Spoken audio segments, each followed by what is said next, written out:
Hi guys, welcome back to ഫ്രണ്ട്സിഫി. ഞാൻ ഫീത. ഇന്ന് ഞാൻ നല്ലൊരു നൊസ്റ്റാൾജിക് ആയിട്ടുള്ള കളറിങ് ആണ് കേട്ടോ ചെയ്യുന്നത്. കാരണം എന്താ വെച്ചാൽ നമ്മളൊക്കെ സ്കൂളിൽ പഠിക്കുന്ന സമയത്തൊക്കെ ചെയ്തിട്ടുണ്ടാവില്ലേ, കളറിങ് ബുക്കിലുള്ള കളറിങ്. ആ ഒരു പരിപാടിയാണ് ഇന്നത്തെ നമ്മളുടെ കളറിങ് എന്ന് പറയുന്നത്.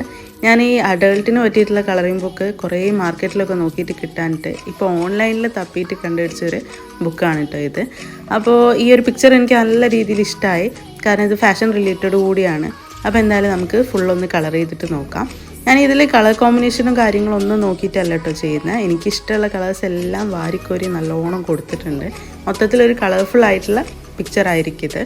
ഇതിൽ പേസ്റ്റൽ ഷെയ്ഡ്സ് വരുന്നുണ്ട്, ഡാർക്ക് ഷെയ്ഡ്സ് വരുന്നുണ്ട്. സംഭവം കളർ കോമ്പിനേഷൻ ഒന്നും നോക്കുന്നില്ല, നമുക്ക് ഇതൊക്കെ ചെയ്യുമ്പോൾ നമുക്കൊരു സാറ്റിസ്ഫാക്ഷൻ അല്ലേ. അപ്പോൾ ആ ഒരു ഹാപ്പിനെസ്സിൻ്റെ പുറത്ത് നമുക്ക് ഇഷ്ടമുള്ള രീതിയിൽ അതങ്ങ് ക്രിയേറ്റീവായിട്ട് എടുക്കുക എന്നുള്ളത് മാത്രമാണ് ഉദ്ദേശിക്കുന്നത്. അപ്പോൾ ഇതിലിനി നമ്മൾ ലാസ്റ്റിലേക്ക് മാത്രം കുറച്ച് ഹൈലൈറ്റ് ചെയ്യാൻ വേണ്ടിയിട്ട് മെറ്റാലിക് ബ്രഷ് പെൻസ് യൂസ് ചെയ്യുന്നുണ്ട്. അല്ലാണ്ട് നമ്മൾ യൂസ് ചെയ്യുന്നതെല്ലാം ഡാർക്ക് ആൻഡ് പേസ്റ്റൽ ഷെയ്ഡ്സിൽ വരുന്ന ബ്രഷ് പെൻസ് ആണ് കേട്ടോ. ഡോംസിൻ്റെ ബ്രഷ് പെന്നാണ് ഞാനിതിൽ യൂസ് ചെയ്തിട്ടുള്ളത്.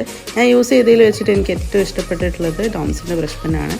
നല്ല രീതിയിൽ ഓവർലാപ്പ് ചെയ്തിട്ടൊന്നും കളറ് ഡാർക്കായി വരാത്ത രീതിയിലുള്ള നല്ലൊരു ബ്രഷ് പെന്നാണ്. ഫസ്റ്റ് ടൈമൊക്കെ ചെയ്ത് നോക്കുന്നവർക്കൊക്കെ ട്രൈ ചെയ്യാൻ പറ്റിയിട്ടുള്ള നല്ല അഫോർഡബിൾ ആയിട്ടുള്ള ബ്രഷ് പെൻസ് ആണ് കേട്ടോ.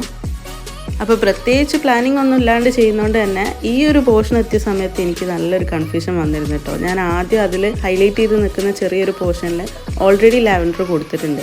പിന്നെയും അതിൻ്റെ ചുറ്റും ലാവൻഡർ കൊടുത്തപ്പോൾ അത് അതിലങ്ങ് കവറായി പോയ പോലെ തോന്നി.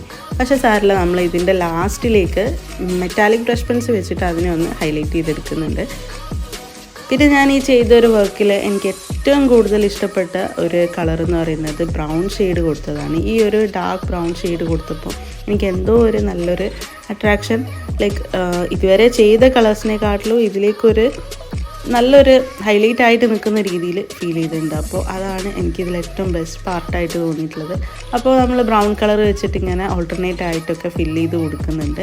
ഇനി നമുക്ക് ഇതിലേക്ക് ഹൈലൈറ്റ് ചെയ്യാൻ വേണ്ടിയിട്ടുള്ള കുറച്ച് പോർഷൻസ് ലൈക്ക് ഹെയർ, അതേപോലെ നമ്മൾ സൺഗ്ലാസിൻ്റെ സെൻറ്ററിലേക്ക് വരുന്ന ആ ഡാർക്ക് ബ്ലൂവിൻ്റെ ഷെയ്ഡിൽ, പിന്നെ നമ്മൾ നേരത്തെ വിട്ടുപോയി എന്ന് പറഞ്ഞില്ലേ ആ ലാവൻഡറിൻ്റെ ഷെയ്ഡും ഒക്കെ നമ്മൾ ഹൈലൈറ്റ് ചെയ്തെടുക്കുകയാണ് കേട്ടോ ചെയ്യുന്നത്.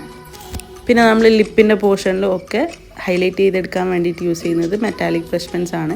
പിങ്കിൻ്റെ തന്നെ ഒരു dark and light shades, like ഒരു മെജന്ത പോലത്തെ ഷെയ്ഡും പിന്നെ ഒരു ലൈറ്റ് പിങ്കിൻ്റെയും ഷെയ്ഡ് വെച്ചിട്ടാണ് കേട്ടോ അത് ചെയ്തിട്ടുള്ളത്. അപ്പം നമ്മൾ വർക്ക് ഇവിടെ കംപ്ലീറ്റ് ആയിട്ടുണ്ട്. അപ്പോൾ ഇനി എനിക്ക് ഇഷ്ടപ്പെട്ടോ, എനിക്ക് നല്ല ഇഷ്ടപ്പെട്ടു. പ്ലാനിങ് ഒന്നും ഇല്ലാണ്ട് ചെയ്താണെന്നുണ്ടെങ്കിൽ നല്ലൊരു കളർ കോമ്പിനേഷനായിട്ട് ഫൈനലി വന്നിട്ടുണ്ടെന്ന് തോന്നുന്നു. അപ്പോൾ നിങ്ങൾക്കും വീഡിയോ ഇഷ്ടപ്പെട്ടാൽ സബ്സ്ക്രൈബ് ചെയ്യുക, സപ്പോർട്ട് ചെയ്യുക. Thanks for watching.